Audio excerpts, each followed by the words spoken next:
जय हिंद दोस्तों, कैसे हैं आप सभी प्यारे भक्तों को जय जय श्री राम। दोस्तों इस टाइम मैं आया हूं जगत के पालनहार प्रभु श्री राम जी की नगरी अयोध्या। आज के इस खास और इन्फॉर्मेटिव वीडियो में मैं आपको अयोध्या दर्शन कराने के साथ साथ अयोध्या की संपूर्ण जानकारी भी शेयर करूंगा। तो अगर आप भी प्रभु श्री राम जी के दर्शन करने पावन धाम अयोध्या आने की प्लानिंग कर रहे हैं तो ये वीडियो आपकी बहुत हेल्प करेगा। इस वीडियो में हम लोग बात करेंगे आप यहाँ तक कैसे पहुँचेंगे, यहाँ पर आपको होटल या धर्मशाला कहाँ पर लेना चाहिए और इनके क्या रेट्स रहते हैं, अयोध्या में दर्शन करने का सही तरीका क्या है और यहाँ पर कौन कौन से प्रमुख मंदिर और स्थान हैं, यहाँ पर खाने पीने की कैसी व्यवस्था है और वीडियो के लास्ट में बात करेंगे संपूर्ण बजट की। तो अयोध्या दर्शन की A to Z complete information के लिए वीडियो को बिना स्किप किए एक बार पूरा जरूर देखें। स्टेप बाय स्टेप आपको हर एक जानकारी मिलेगी। तो चलिए आज मेरे साथ घूमिए नव्य, दिव्य और भव्य अयोध्या में। दोस्तों कमेंट बॉक्स में जय श्री राम जरूर लिखें। दोस्तों हमारी संस्कृति और सभ्यता में अयोध्या हमेशा ही पूजनीय रही है और आज तो अयोध्या एक नए स्वरूप में आपको देखने को मिलेगी। लगभग 550 वर्षों के इंतजार के बाद में प्रभु श्री राम जी का भव्य और दिव्य मंदिर बन चुका है। देश ही नहीं विदेशों से भी लाखों भक्त प्रभु श्री राम जी के दर्शन करने अयोध्या आ रहे हैं। इस टाइम अयोध्या को नई दुल्हन की तरह सजाया गया है। यहाँ के दिव्य नज़ारे और भव्य स्वरूप आपको भक्ति में सराबोर कर देंगे।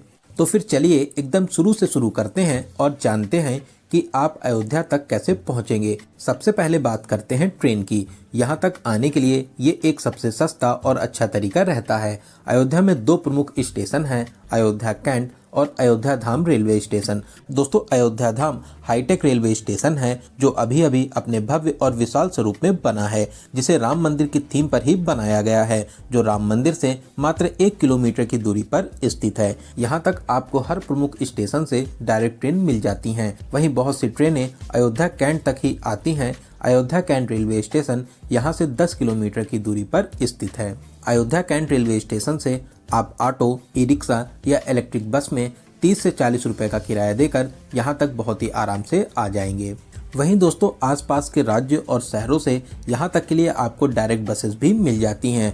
वहीं अगर आप फ्लाइट के माध्यम से यहाँ तक आना चाहते हैं तो यहाँ पर महर्षि वाल्मीकि इंटरनेशनल एयरपोर्ट भी बना हुआ है, जो राम की पौड़ी या सरयू घाट से लगभग 15 किलोमीटर की दूरी पर स्थित है। लगभग हर प्रमुख एयरपोर्ट से यहाँ तक के लिए आपको डायरेक्ट फ्लाइट मिल जाएंगी। तो चलिए बहुत ही प्यारा सा सफर पूरा करके अब हम लोग पहुंच चुके हैं प्रभु श्री राम जी की नगरी अयोध्या धाम में। और अब हम लोग बात करते हैं यहाँ पर रुकने के लिए आपको होटल या धर्मशाला कहाँ पर लेना चाहिए। दोस्तों ऐसे तो आप अयोध्या में कहीं पर भी बहुत ही प्यारा सा होटल, धर्मशाला या होम स्टे ले सकते हैं, लेकिन मैं आपको एडवाइस करूंगा आप अयोध्या धाम रेलवे स्टेशन रोड पर राम की पैड़ी के पास में, हनुमानगढ़ी के पास में या Ayodhya cantt railway station road पर बहुत ही अच्छे और बजट होटल आपको मिल जाएंगे। यहाँ पर धर्मशाला की रेट की बात करें तो इनके रेट्स 500 से स्टार्ट हो जाते हैं। वहीं होटल्स आपको 800 में मिल जाएंगे। 1500 से 2000 के बजट में आपको बहुत ही अच्छा सा रूम मिल जाएगा। दोस्तों जो बिल्डिंग आप वीडियो में देख रहे हैं ये अयोध्या धाम रेलवे स्टेशन रोड पर है। इसी बिल्डिंग के पीछे आपको बहुत ही अच्छे होटल्स और होम स्टे मिल जाएंगे। यहाँ पर लगभग सभी घरों में आपको होम स्टे की फैसिलिटीज मिल जाएंगी।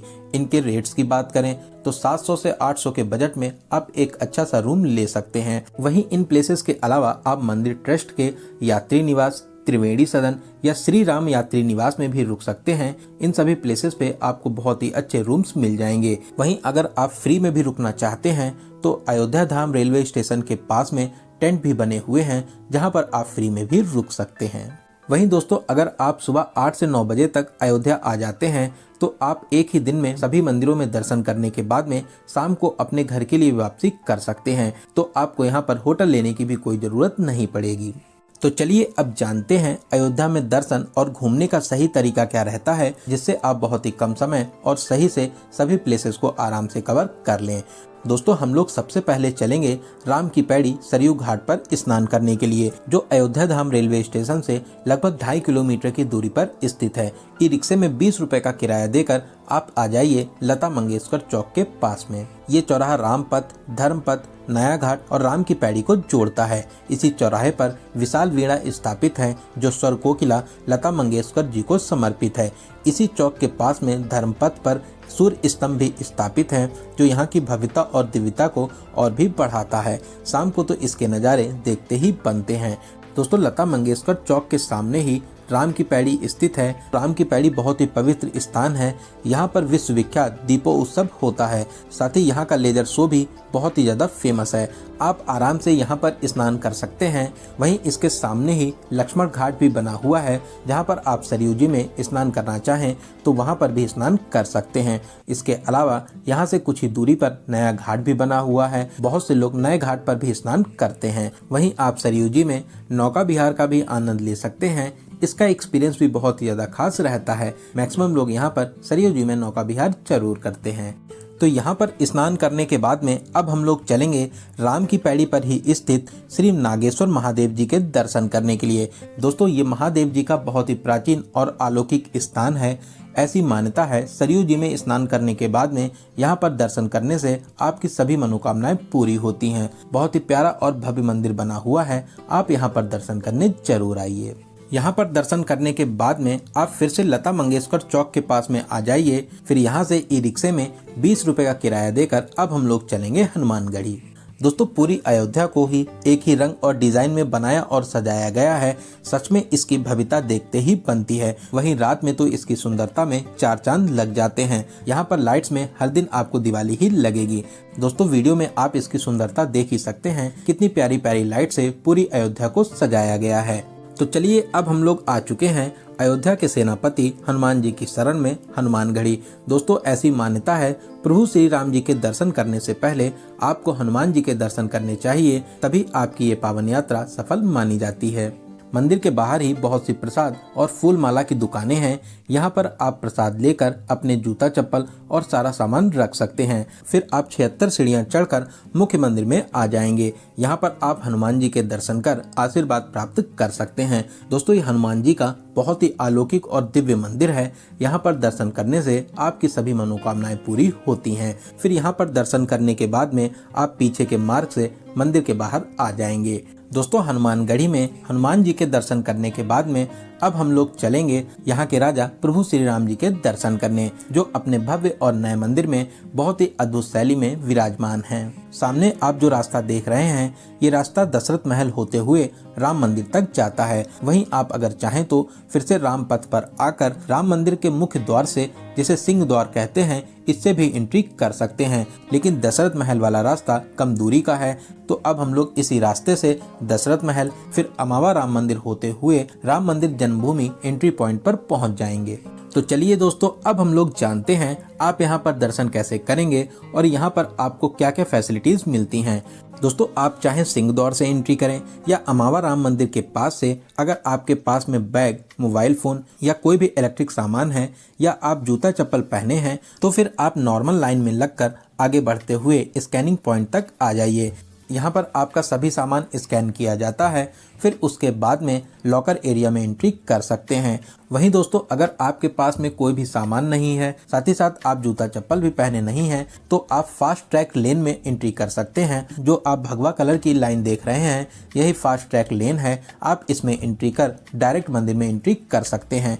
दोस्तों, आपको यहाँ पर बहुत ही वीआईपी और अच्छी फैसिलिटीज़ देखने को मिलेंगी। सभी फैसिलिटीज़ आपको फ्री में मिलती हैं। जगह जगह पर पीने के लिए पानी आपको मिल जाएगा। साथ ही साथ टॉयलेट्स की भी बहुत ही अच्छी व्यवस्था आपको यहाँ पर मिलती है। पूरे ही रास्ते रोड पर मैट्स बिछी हुई हैं। आपको चलने में जरा से भी प्रॉब्लम नहीं होगी। दोस्तों, सच में बहुत ही अच्छी व्यवस्था यहाँ पर की गई है। तो दोस्तों, हम लोग आ चुके थे लॉकर एरिया के पास में। यहाँ पर जूता चप्पल काउंटर बने हुए हैं। आप यहाँ पर अपने जूता चप्पल जमा कर टोकन ले लीजिए। फिर आप लाइन में लगकर लॉकर में अपना सारा सामान जमा कर दीजिए। आपके सामान की रसीद और चाबी आपको दी जाती है।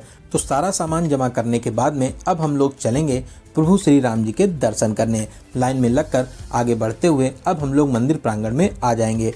दोस्तों, मंदिर की दिव्यता और भव्यता देखकर आप दंग रह जाएंगे। सच में बहुत ही प्यारा और अलौकिक मंदिर बना है, जिसकी खूबसूरती और दिव्यता मैं शब्दों में बयान नहीं कर सकता।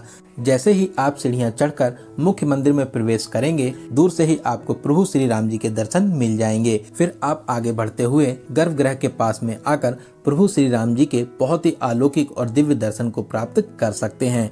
यहाँ पर प्रभु श्री राम 5 वर्ष के स्वरूप में विराजमान हैं। रामलला की दिव्य मुस्कान और स्वरूप को देखकर आपके नेत्र भर आएंगे। दोस्तों सच में बहुत ही प्यारी और मधुर मुस्कान है, जिसको देखकर आपको बहुत ही शांति और सुकून मिलेगा। दर्शन करने के बाद में अब हम लोग मंदिर प्रांगण से बाहर आकर लॉकर से सारा सामान और जूता चप्पल लेने के बाद में अब हम लोग फिर से एकदम बाहर आ जाएंगे। दोस्तों अब भीड़ भाड़ एकदम नॉर्मल हो गई है, साथ ही साथ यहाँ पर व्यवस्थाएं इतनी ज़्यादा अच्छी हैं कि आपको एकदम भी भीड़ नहीं लगेगी। अगर आपके पास में कोई भी सामान नहीं है तो आप मान के चलिए कि 20 से 30 मिनट में दर्शन करने के बाद में वापस बाहर आ जाएंगे। जो भी आपको एक्स्ट्रा टाइम लगेगा वो आपको लॉकर में सामान जमा करने में लगेगा। वहीं आप अगर वीकेंड पर आते हैं या किसी फेस्टिवल के टाइम पर आते हैं तो यहाँ पर आपको भीड़ थोड़ी सी ज़्यादा देखने को मिलेगी। दोस्तों अगर आप शाम को यहाँ पर दर्शन करने आते हैं तो लाइट्स में तो यहाँ की खूबसूरती के क्या कहने, लाइट्स में इसकी खूबसूरती में 4 चांद लग जाते हैं। तो आप अगर चाहें तो शाम को भी यहाँ पर दर्शन कर सकते हैं। वहीं यहाँ पर दर्शन की टाइमिंग की बात करें तो अभी यहाँ पर सुबह 5:30 बजे से रात के 10 बजे तक दर्शन होते हैं। बीच में किसी भी टाइम दर्शन बंद नहीं रहते हैं। वहीं अगर कोई भी अपडेट्स आते हैं तो आपको कमेंट के माध्यम से सूचित किया जाएगा। तो यहाँ पर दर्शन करने के बाद में अब हम लोग चलेंगे दशरथ महल में दर्शन करने के लिए, जो हनुमानगढ़ी के साइड में स्थित है। दशरथ महल भी बहुत ही प्राचीन और दिव्य स्थान है।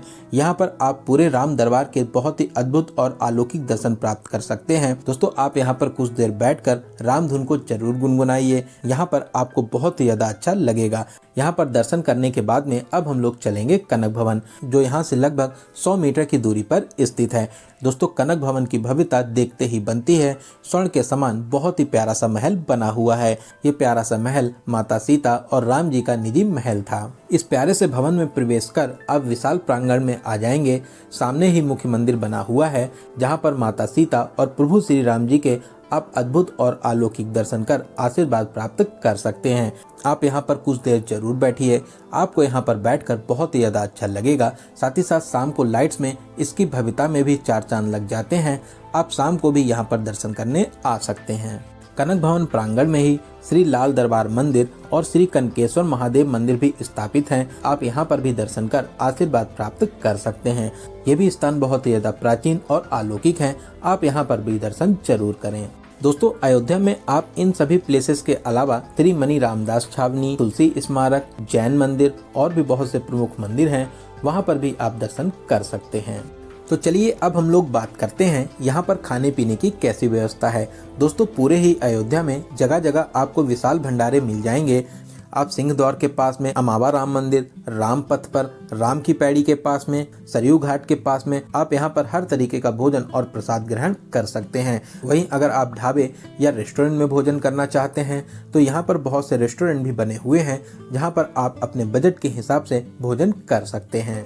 तो चलिए अब हम लोग बात करते हैं इस पावन यात्रा के लिए आपको कितने दिनों का प्लान करना चाहिए। दोस्तों अगर आप सुबह टाइम से यहाँ पर आ जाते हैं तो एक ही दिन में दर्शन करने के बाद में शाम को आराम से वापसी कर लेंगे। लेकिन मैं आपको एडवाइस करूंगा कि आप अयोध्या में कम से कम 1 नाइट का स्टे जरूर बनाइए, जिससे आप सभी प्रमुख मंदिर और स्थानों को बहुत ही अच्छे तरीके से कवर कर सकें।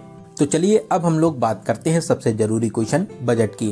कितने बजट में आप इस पावन यात्रा को पूरा कर लेंगे। दोस्तों मैं मान के चलता हूं कि आप कम से कम 2 या 3 लोग तो यहाँ पर दर्शन करने आएंगे ही आएंगे। 2 या 3 लोगों में आपका बजट बहुत ही अच्छे तरीके से डिवाइड हो जाता है। अगर आप सुबह यहाँ पर टाइम से आ जाते हैं, पूरा दिन दर्शन करने के बाद में शाम को अपने घर के लिए वापसी कर लेते हैं, तो आप मान के चलिए कि 500 रुपये प्लस आपका ट्रेन टिकट पर पर्सन के बजट में बहुत ही अच्छे तरीके से इस पावन यात्रा को पूरा कर लेंगे। वहीं अगर आप 1 नाइट या 2 नाइट का यहाँ पर स्टे करते हैं तो आप मान के चलिए 1500 से 2000 प्लस ट्रेन टिकट पर पर्सन के बजट में बहुत ही आराम से इस पावन यात्रा को पूरा कर लेंगे। वहीं अगर आपके पास में बजट की कोई भी प्रॉब्लम नहीं है तो आप अपने बजट के हिसाब से इस पावन यात्रा को पूरा कर सकते हैं। तो दोस्तों यहाँ पर मैंने आपको अयोध्या दर्शन और यात्रा की हर एक छोटी बड़ी जानकारी को बहुत ही अच्छे और सही तरीके से देने की पूरी कोशिश की है। अगर आपके फिर भी कोई क्वेश्चन रह जाते हैं तो आप हमें कमेंट के माध्यम से पूछ सकते हैं।